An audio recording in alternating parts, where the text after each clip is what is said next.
आप लोग कैसे हैं? उम्मीद कर रहे हैं आप लोग अच्छे ही होंगे। आज हमने आप लोगों के डिमांड पर 10th क्लास का सिलेबस स्टार्ट किया है, जिसमें हम लोग पढ़ेंगे आज फर्स्ट चैप्टर वास्तविक संख्याएं के बारे में। पहले ये जानने की कोशिश करते हैं, ये वास्तविक संख्याएं, ये वास्तविक संख्या होता क्या है?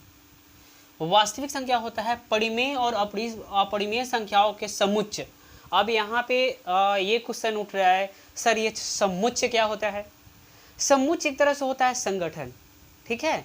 परिमेय और अपरिमेय का अपना अपना एक समुच्चय है, अपना अपना एक संख्या है। उन दोनों के क्या होता है, एक जगह मिलाने पर एक समुच्चय तैयार होता है, तो उसी को क्या कहते हैं? वास्तविक संख्या कहते हैं। यहाँ पे क्लियर होगा। परिमेय संख्या क्या होता है, आपको ये भी क्लियर कर दे रहे हैं। परिमेय संख्या होता है क्या? जैसे 0, 1, 2, 3, 4/5, ये सब क्या हैं? -1, -2, ये सब कौन सी संख्याएं हैं? परिमेय संख्याएं, ठीक है। अब ये सर सोच रहे होंगे, सर ये 1, 2, 0 और ये -1, ये परिमेय संख्या कैसे है? देखिए, वैसी संख्याएं जिसे हम P/Q के रूप में लिख सकते हैं, वो क्या कहलाता है? परिमेय संख्या कहलाता है। ओके, जैसे P/Q का मतलब क्या होता है? ये देखिए, 1 को क्या कर सकते हैं? 1/1, 2 को क्या कर सकते हैं? 2/1, 3 को क्या कर सकते हैं? 3/1, P/Q के फॉर्म में आ गया। 0 क्या लिख सकते हैं? 0/1। लेकिन अगर आप कहिएगा 1/0 होगा क्या सर? नहीं होगा। 1/0 का मतलब होता है इन्फिनिटी, तो ये क्या है? ये परिमेय संख्या नहीं है। परंतु 0/1 क्या है? परिमेय संख्या है। आपके 10th क्लास के ऑब्जेक्टिव क्वेश्चन में पूछ सकता है 0 परिमेय संख्या है या नहीं है, तो आप याद रखिएगा 0 परिमेय संख्या है, ठीक है। तो इस फॉर्म में रहता है तो क्या कहलाता है? वो परिमेय संख्या कहलाता है। अपरिमेय संख्या कहता है क्या है? अ लगा हुआ है, मतलब जो अ लगा हुआ है, किसमें अ लगा हुआ है? परिमेय में अ लगा हुआ है।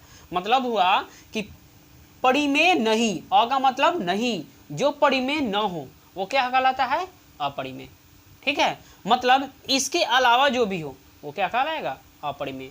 अब देखिए क्या होता है, इसके अलावा कोको आ सकता है, इसके अलावा यही आएगा जो रूट वाली संख्या हो, √5, √3, ठीक है। अब ये सोचिएगा आप, सर ये √3 + 2 क्या है?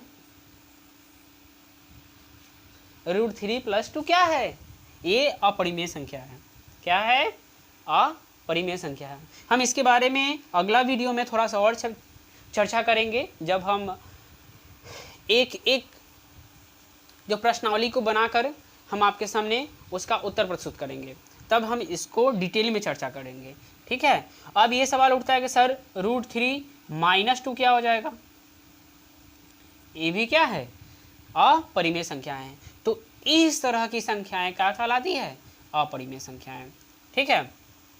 तो इन सबों के समूह को क्या बोलते हैं? वास्तविक संख्या कहते हैं। हमारा वास्तविक संख्या का प्रथम जो प्रमेय है वो है अंकगणित की आधारभूत प्रमेय। यही है जिसको इंग्लिश में बोला गया है the fundamental theorem of arithmetic. क्या है? The fundamental theorem of arithmetic. ये क्या होता है, अब ये जानने की कोशिश करेंगे। प्रत्येक भाज्य संख्याओं को अभाज्य संख्याओं के गुणनखंड के रूप में अद्वितीय रूप से व्यक्त किया जा सकता है। अब यहाँ पे इसको हम समझाने की कोशिश कर रहे हैं, ठीक है। प्रत्येक भाज्य संख्या, पहले यहाँ पे देखिए, यहाँ पे भाज्य संख्या लिखा हुआ है, ये होता क्या है इसको भी जान लीजिए। अब भाज्य संख्या क्या होता है? जैसे सबसे छोटा भाज्य संख्या कौन होता है? 4, ठीक है। उसके बाद 6, उसके बाद 8।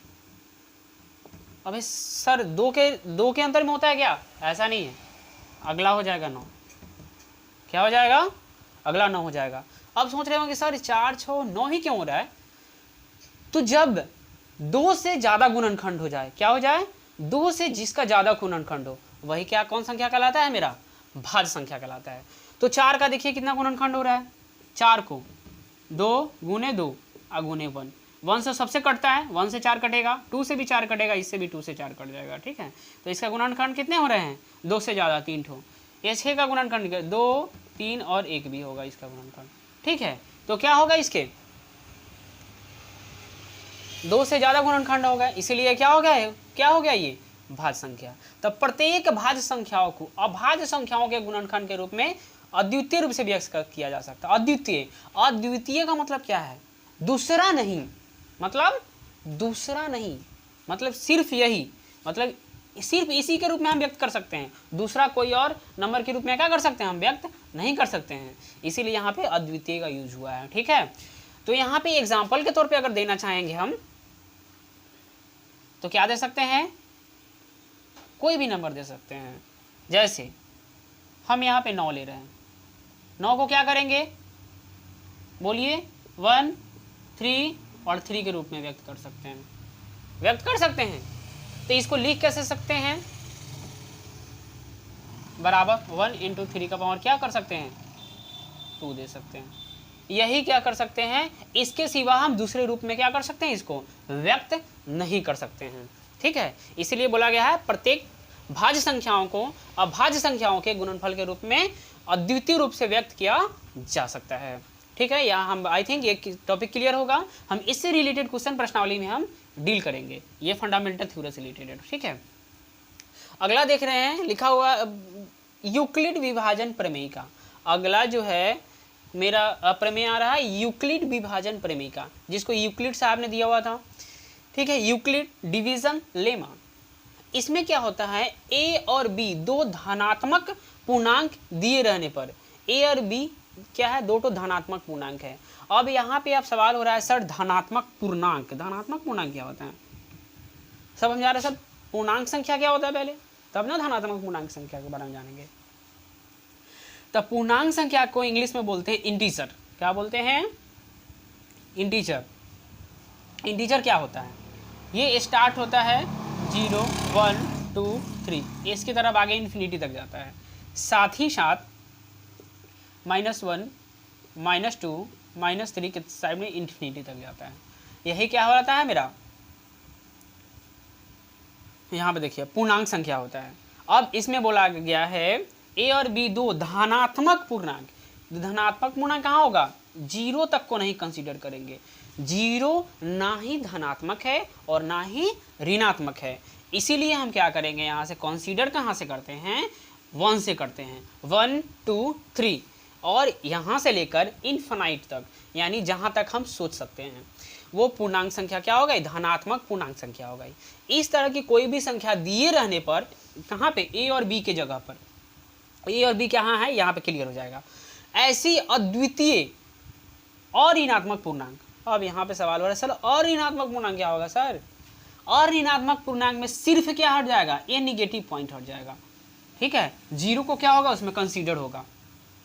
यहाँ देखिएगा धनात्मक बोला है तो 0 को छोड़ दिए हैं, क्योंकि न तो 0 धनात्मक है ना ही ऋणात्मक है। जब यहाँ पे और ऋणात्मक पूर्णांक बोला, जिसको हम क्या कर, ऋणात्मक पूर्णांक को क्या बोलते हैं, होल नंबर बोलते हैं। ठीक है, तो इसमें 0 को क्या करेंगे, हटा देंगे, सिर्फ निगेटिव को निकाल कर फेंक देंगे और जो भी बचेगा वो क्या हो, अऋणात्मक पूर्णांक यानी पूर्ण संख्या। ऐसी अद्वितीय अऋणात्मक पूर्णांक Q और R विद्यमान है कि A बराबर BQ प्लस R, जहाँ 0 less than equal to R और लेस देन B। इसको हिंदी में बोलेंगे 0 छोटा है और बराबर है R के और छोटा है B के। ठीक है, क्या पढ़ेंगे एक बार और देख लीजिए, 0 छोटा है और बराबर है R के और छोटा है B के। ठीक है, ये कहाँ से आया, ये आपके दिमाग में चल रहा होगा, ये आप नोट करते रहिएगा कॉपी पर, नहीं तो ये दिमाग से आपके चले जाएगा। पहले पूरा जो भी डिफिनेशन पूरा नोट कीजिएगा, उसके बाद थोड़ा स्पेस छोड़ते जाइएगा और हम जो अभी समझा रहे हैं उसको नोट करते जाइए। ठीक है, तो अब यहाँ पे सवाल उठता है कि सर A बराबर BQ प्लस R आया कहाँ से, सर है ये क्या, तो ये देखिए है क्या, हम लोग जानते हैं क्या, भाज्य बराबर भाजक गुने भागफल जोड़ शेष होता है। क्या होता है, शेष होता है। भाज्य बराबर भाजक गुने भागफल जोड़ शेष होता है। ठीक है, हम ऊपर वाले मिटाए क्या, कुछ इसको डील करना था, मिटाते हैं।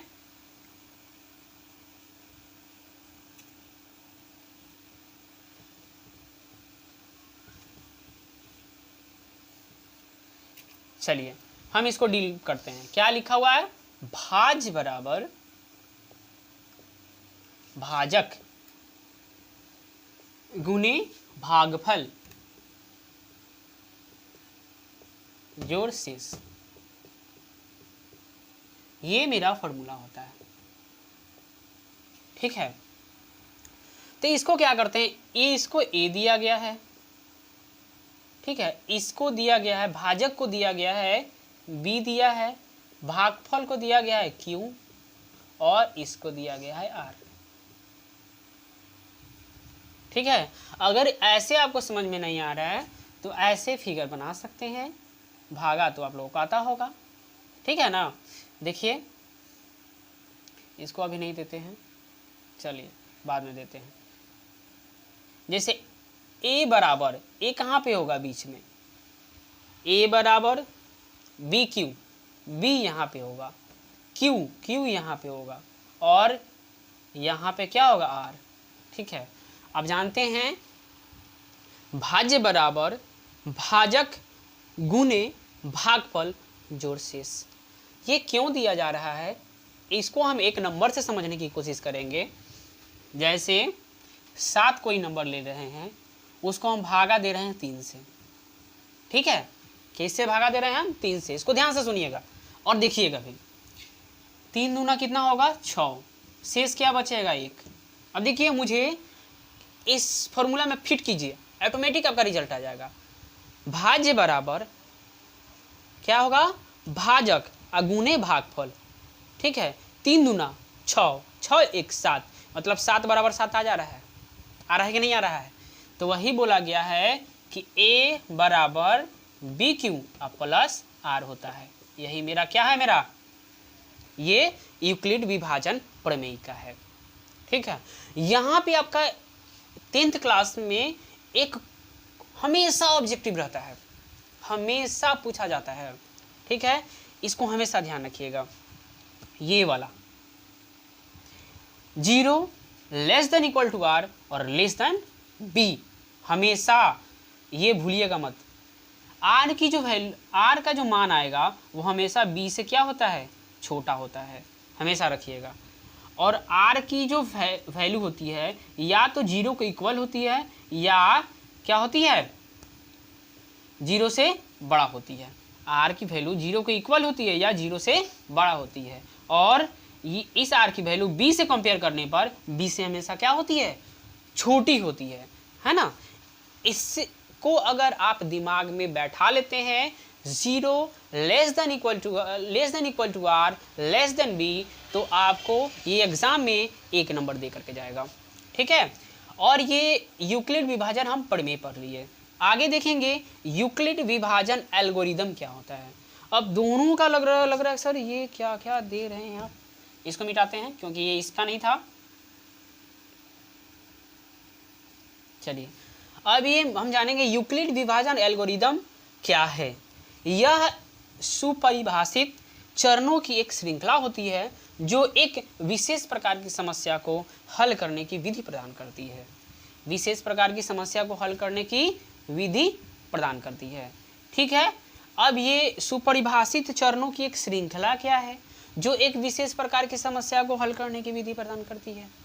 ठीक है, और ये प्रमेयिका क्या है, दोनों में डिफरेंस क्या है, क्या डिफरेंस है दोनों में, है ना, ये जानने की कोशिश करते हैं। ये प्रमेयिका का पहला अक्षर याद रखिएगा आप, प, र इसका हटा देते हैं, प्र जो है ना, प याद रखते हैं, प्रमेयिका, प के बाद र आता है। प से क्या होता है? पी स्टार याद रखिएगा। पी से होता है प्रूव्ड, क्या हो जाएगा? प्रूव्ड। इंग्लिश में लिखा जाता है पी से प्रूव्ड। इसको मिटा दे क्या? चलिए इसको मिटा देते हैं।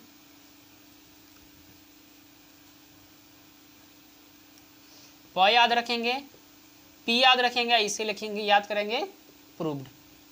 मतलब जब हम इस प्रमेयिका का प्रयोग कर किसी इससे रिलेटेड क्वेश्चन को हम क्या करते हैं? प्रूव्ड करते हैं। क्या करते हैं? प्रूव्ड करते हैं। जैसे कोई भी धनात्मक पूर्णांक, धनात्मक समपूर्णांक, ऐसा क्वेश्चन रहेगा, जैसे हम लिख सकते हैं, ऐसे प्रूव्ड, यहाँ तक आप ऐसे ही तीर लगा करके लिख लीजिएगा, हम आपको समझा दे रहते हैं। क्वेश्चन किस तरह का पूछेगा, जैसे देखिए कोई भी धनात्मक पूर्णांक, कोई भी धनात्मक समपूर्णांक 2q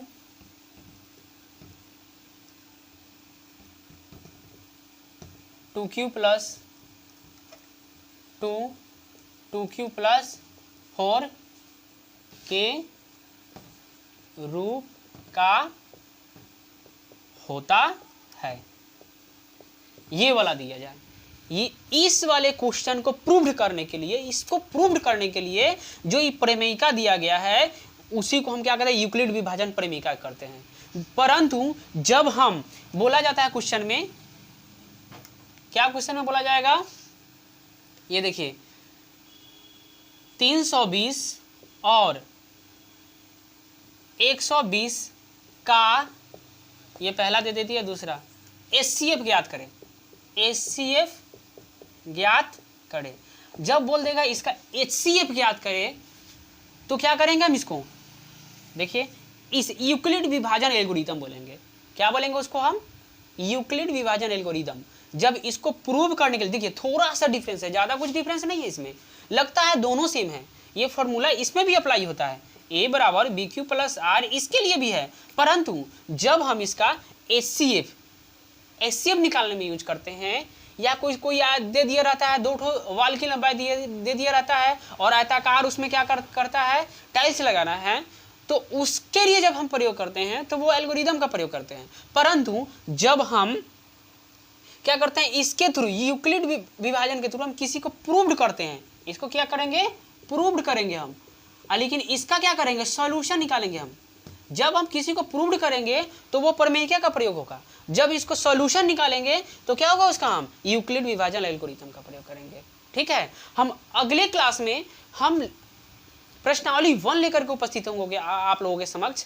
ठीक है, तब तक आप इसका विस्तृत अध्ययन करें। तब तक के लिए अगर ये वीडियो अच्छी लगी हुई हो आपको तो लाइक, शेयर और अपने दोस्तों को भेजना ना भूलें। धन्यवाद।